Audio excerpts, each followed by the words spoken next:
Okay, so I have these two files with the title number 1, title number 2. This is the image editing folder, it's empty. Final image, it's empty. And Google Drive, it's empty, right? So I assume this workflow is working, so I'll leave it as active. And I forget about it. I completely forget that this exists. And now I will create the title number 1 will come here. And title number 2, I will upload it to Google Drive. Okay, Google Drive. I will upload the title number 2. I carry on my work, okay, and I'll come back in 2 minutes to see the result. And it took around 2 minutes, because remember that the Google Drive trigger, it's a trigger that it's executed every minute, so it's not instant. Okay, that was a bit confusing and it was leading me to some misunderstandings.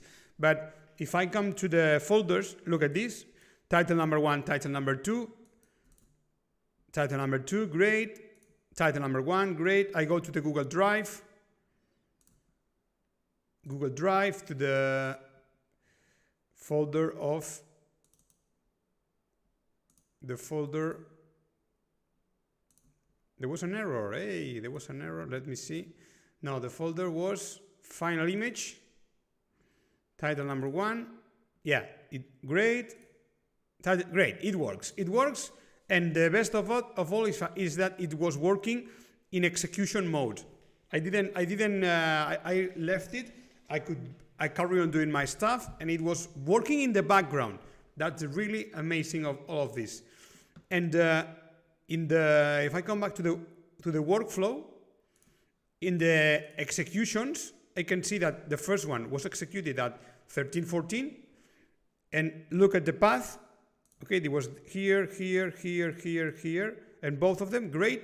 And then 2 minutes later, it was executed the other path, and both of them have worked the same. Great.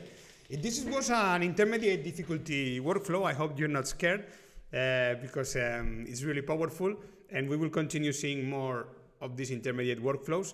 The next one will be the accountant, the automated accountant.